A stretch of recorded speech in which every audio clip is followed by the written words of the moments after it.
Brooklyn for Peace is interested in making this a discussion. All questions are welcome, all perspectives are welcome, as long as we speak with respect. I've been listening to these speeches for years. We all know what has happened in Palestine. What can we as a people do? Can we go and demonstrate? Can we go in front of the UN or the Israeli Council? What can we do? We hear a lot of talk. I come and hear a lot of talk, and I want to do something about it. What can we do? I think these are really terrific questions and give us a chance to elaborate more, particularly about where we are now with where the refugees are in terms of the geopolitical situation, and particularly what this administration and this country has been doing. Let's just start with one thing. The United States, as a government, have endorsed the resolution about refugee rights. It consistently said that they should be upheld until we started with the Oslo agreement, with the Oslo negotiations. This is what the turning point when the Clinton administration started saying the issue of the refugees has to be negotiated between the parties, and started to sell this idea that the parties that you're talking about is like parties to have a contract between two equal parties. Like one that they're just fighting over sort of a real estate somewhere in Brooklyn. Whereas the truth of the matter is that there is no equality in terms of what are these parties are doing.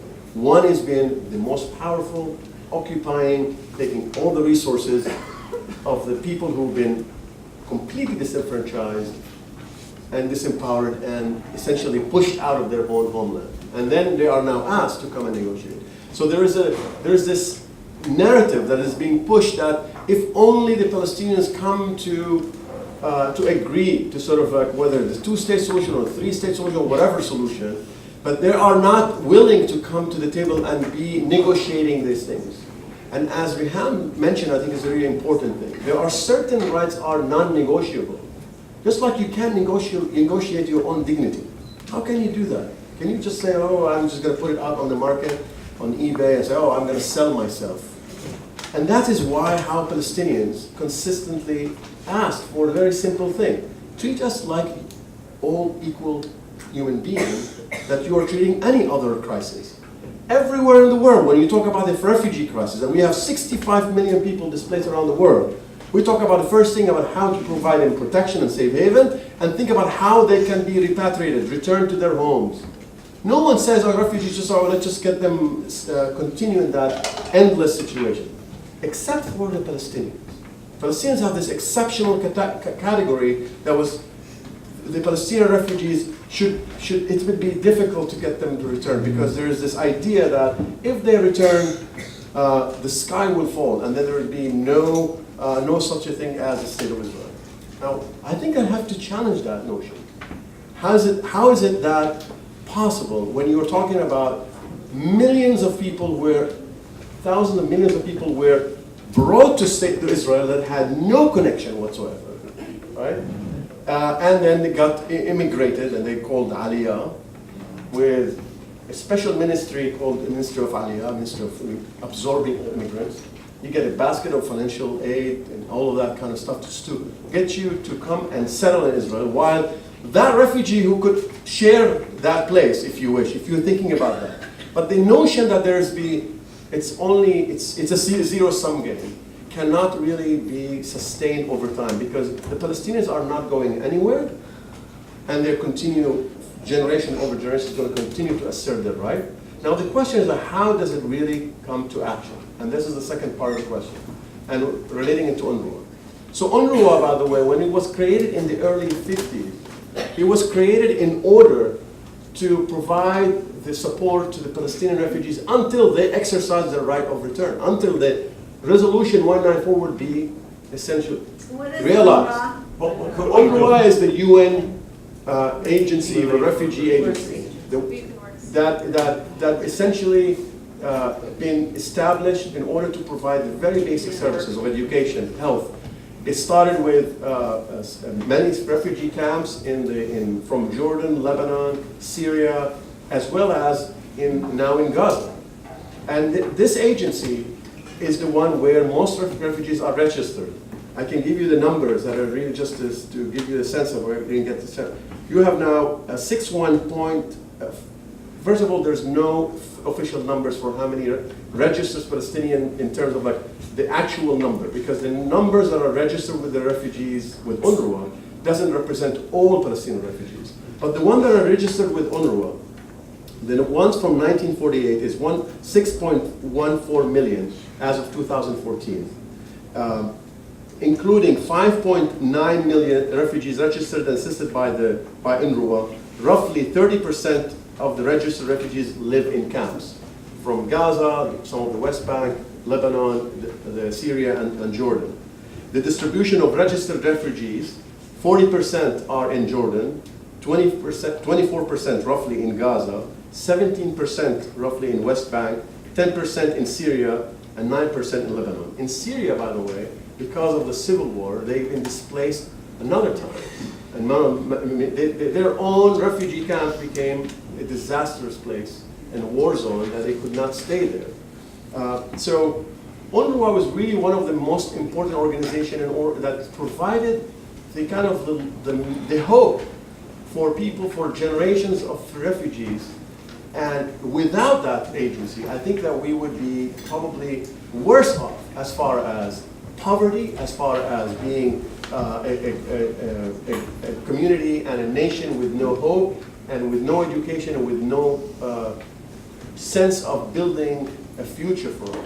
And what is now on the table by this administration is two things. One is to use UNRWA in order to pressure the Palestinian leadership to agree to a peace plan that no one have ever seen, including the King of Jordan, who said, haven't even seen what they're talking about. They're talking about a peace plan that nobody has seen. And they wanted to make sure that they use it as a bargaining chip. So if the Palestinians say, well, you don't come to the table, you don't agree to the peace plan that they haven't seen, we will stop funding UNRWA. So to divide the Palestinians within and to deprive the most vulnerable communities in the Palestinians their very basic needs. The second thing they want to do is to eliminate UNRWA. Eliminate UNRWA meaning to eliminate the right of return and to eliminate the sense of the Palestinians have this right, because the UNRWA is really providing the hope and providing the kind of support for them that they are able to sustain even the worst condition in camps, in countries where they were pushed to the side of the margins of the society. And then the third thing is really to say, well, you know, UNRWA it's part of this denial of the Nakba and the refugee issue by saying not all of those people, millions of people who are refugees and their descendants should be considered as refugees. Only the ones who actually were in 1948 refugees are the ones who are supposed to be counted as refugees. This is a new thing, a new definition of who constitutes a refugee. Under international law, you have the refugees and their descendants. As long as you maintain a genuine link to your country of origin, as long as you're able to connect, the mass majority of Palestinian refugees live within 60 miles of their homeland. 60 miles. Whether they are in Gaza, they are the closest, obviously, the West Bank, but we're talking about Jordan, Syria, and Lebanon. And so there's no one can deny that there's no genuine link to their homeland, to the country, to their separated families, to their community, to all the places that they left in 48 and they could not come back. So I think one thing you can do is protest this attack on UNRWA. And nothing is being said in Washington about this. People should be up in arms. When people are really protesting about refugee crisis here in this country, they're saying, you know, we should ask those same people, ask the same politicians. If you really care about refugees, you should care about all refugees.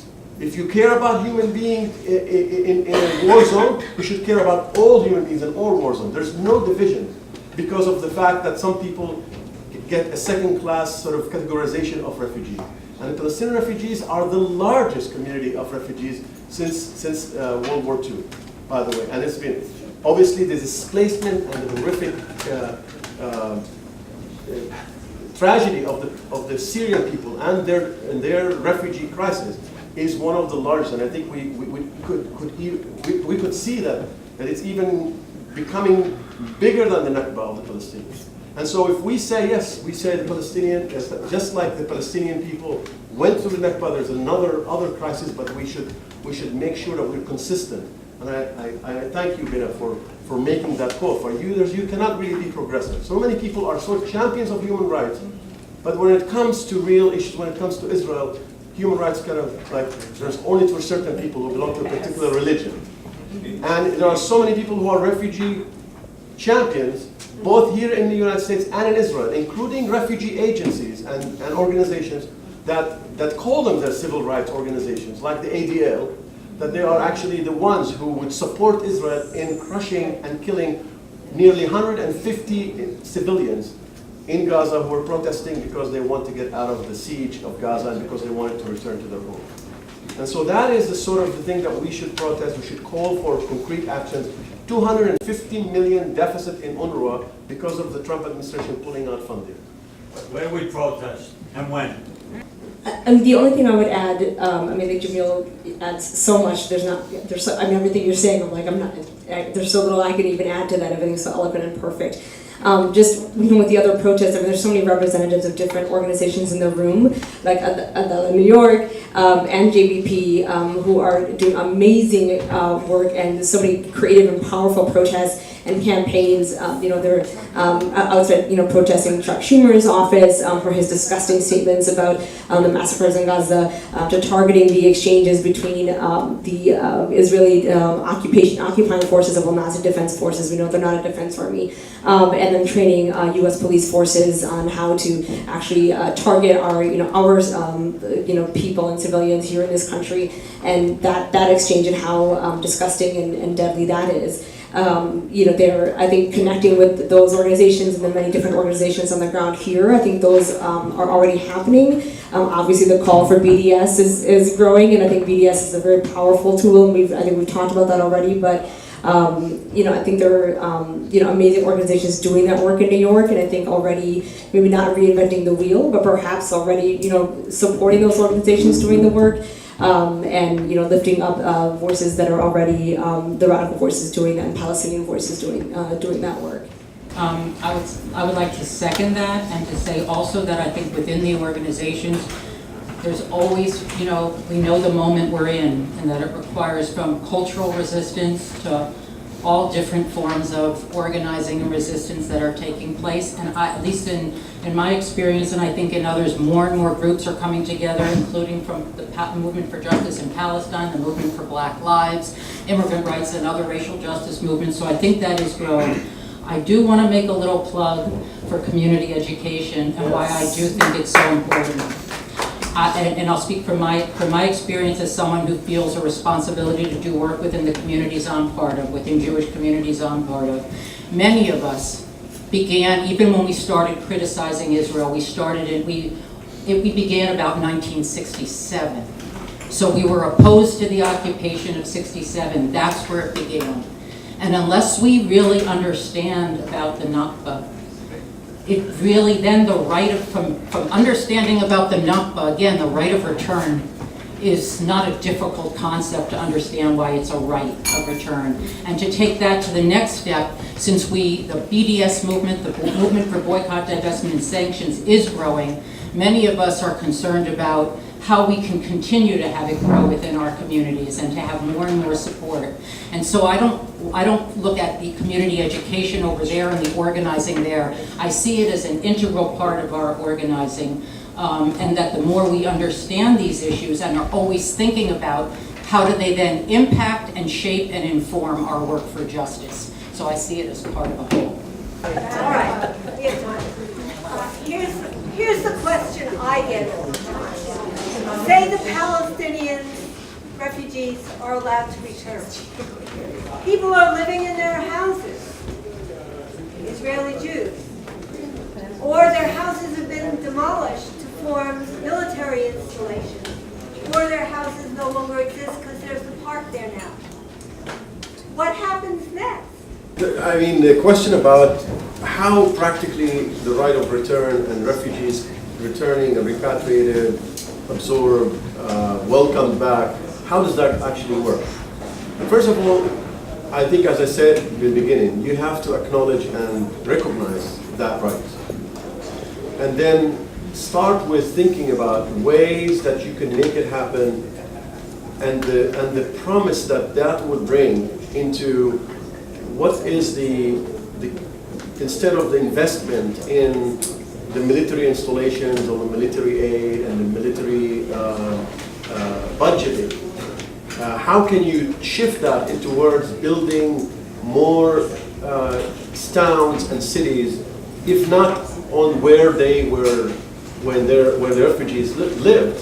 And that's one of the things that international says. It doesn't say necessarily the right of return has to substitute or come at the cost of innocent individual civilians that are living in a place where that refugees left before they were deported or were forced to leave. The idea is to provide an alternative that is realizing that right to the extent possible. And that could be, yes, if you understand and you study the geography of the country, you see that there's a lot of areas that are not developed. In fact, every time you hear about developing the Galilee and the Negev, what does that mean? That means let's bring more Jews to the Galilee and the Negev, because the Galilee and the Negev have less Jews than the state of Israel wants to have in those areas. My family originally comes from the Galilee. It is majority Palestinians living in the Galilee. If you travel in the area, which is a very beautiful area, you'll see there's a lot of areas where you can actually develop and you can come up with plans, alternative plans that are really would build a future for both Palestinians and Israelis who are living there. But the idea should come from first deconstruct this idea that there are certain people who are the chosen people, who have more rights than other people, who have first right to the particular land or place, and there are other people who are going to be have to compromise and go only to Ramallah or the West Bank at best. That's part of the right of return as part of any reconciliation. Real reconciliation, if you read Ilan Pape's book, The Ethnic Cleansing of Palestine, I think it's a very, very excellent analysis. He says the reason that the peace talks and the Oslo Accords failed is because it really failed to acknowledge the Nakba and this idea, recognizing and acknowledging the Palestinian refugees and their right of return. It doesn't mean that all Palestinians who were refugees or their descendants want to return to Palestine or Israel tomorrow. Some may decide, you know what, we may not want to be ready for this emotional and traumatic and the ongoing struggle that, for example, as Bina said rightly, South Africans are dealing with now, with the economic injustice that prevails.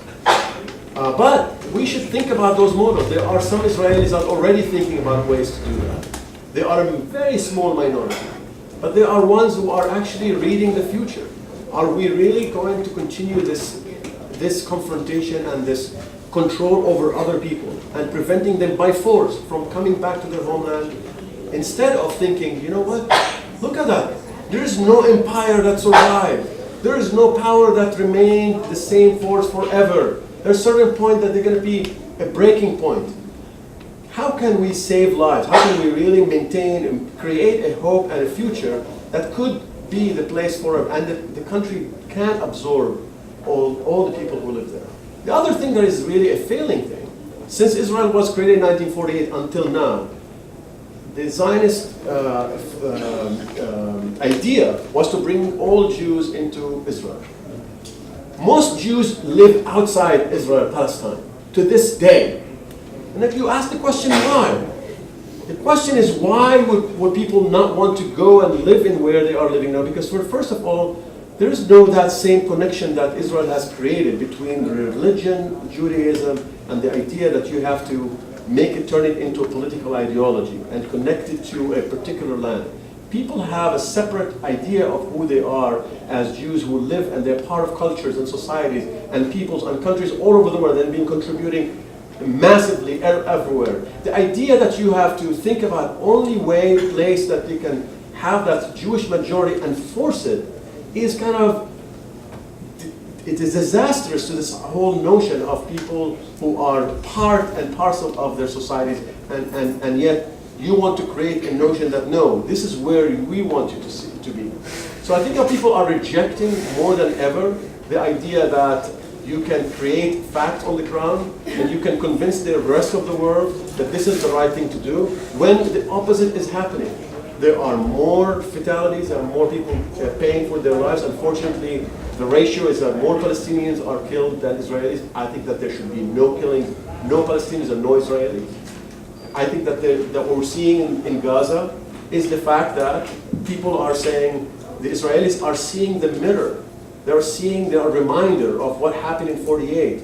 And they can't take it, because the idea of the country was the idea that, no, we are righteous. We were the victims and we continue to be the victims. Yes, the Jews who came to Israel were the victims, particularly the ones who survived the Holocaust. But you cannot create another catastrophe for the sake of supporting victims of the Holocaust. The idea that you can be in a place where you constantly will fortify the place and militarize it and turn it and control other people for the sake of the minority in that land is not going to be sustainable.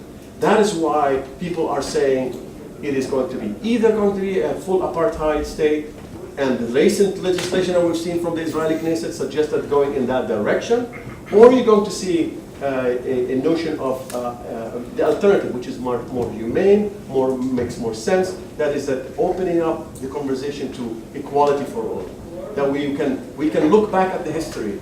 We can say, yes, I would want to make sure that my history is there, and there's a connection to the Jews who live in Israel. There's a connection that they made with that place, and I think we should not deny that, and we should be working on that. And we should not be saying, oh, the people who live there have no rights whatsoever. That is not what I think most people who are really thinking thoughtfully and in a way that will be consistent with these principles that we talk about, equality and dignity for all, really thinking about how can we make this place a better place for all of us. And I think it's not impossible, because the impossible is now, because it's turning into this fear-mongering all the time, that if you just allow the Palestinian refugees to go back, then we will be massacred, just like in 1929 or what happened in Hebron. This is the kind of thing that we hear. You hear that people are raised on fear in Israel, which is really, really devastating. They're raised on serving the country by going into the army for 3 years to control other people. And you have a brave people who are saying, stop that. This is insane. We are not going to let ourselves to serve first in the occupation and then 67. Groups like Breaking the Silence, or groups like who are exposing the crimes that are happening in West Bank. These are the future partners for real living together. Now it's very difficult for anyone in Israel to talk about one-state solution or let's just bring all the refugees back, because the idea is that they're not seeing the humanity of the Palestinians, which is the very first thing to do.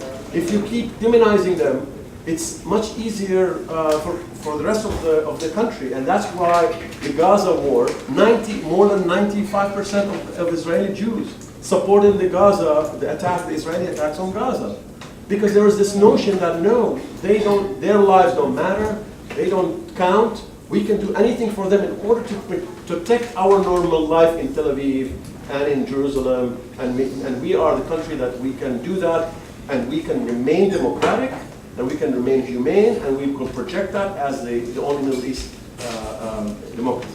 No, that is not going to be sustainable. And I think that we're seeing the shift in public opinion in the United States, where even progressive or liberal Democrats, particularly among the young, who are seeing they have a different relationship towards Israel, they are more sympathizing with the Palestinians, because they're seeing reality. And they're seeing that if they stand for equal rights here, if they stand for social justice here, if they stand for all the things that we are working as people who care about our future in this country, they are the same issues that you should care about in Israel and Palestine. I just want to say one little statement about organizing. So I'm living in Miami now, so I'm part of Florida. I'm in Florida, and a lot of people are like, what? You know, is there any social justice movement in Florida? And I just want to talk about it for 1 minute because I think it's really, like, says a lot. It's unbelievable, the social justice organizing going on in Florida. And what's interesting is groups like the Dream Defenders and the Florida Immigrant Coalition and prison abolition groups and groups for justice in Palestine have come together. And there's not this distinction between the domestic and the global because it's seen so much as interconnected. And so bringing up Palestine, people have asked us to do workshops on the Nakba and who have really wanted to be learning more. So I just want to say with everything we're up against, and not to minimize that, but the power of the organizing. And the only other thing I wanted to say to that, because I know for many of us, we think about where and how we can have an impact. I think there's so many different ways. I am claustrophobic. I can't do certain things. I used to feel like oh my gosh, I'm the worst activist ever. I'm claustrophobic. And then I realized there's lots of ways you can get involved, and we all have different ways we can bring our strengths to this movement, and that's the movement that's also, I don't want to leave out the word of the love, because we began this panel with how those of us who work together, what it means to have these relationships we build together. So I just wanted to say that it's not just a little add-on, it is so deeply meaningful, and I think helps sustain and propel the work that we're doing. So. I want to encourage all of you to keep on talking, keep on raising these issues, keep on going into the streets. Keep on organizing, and there is always hope. Thank you.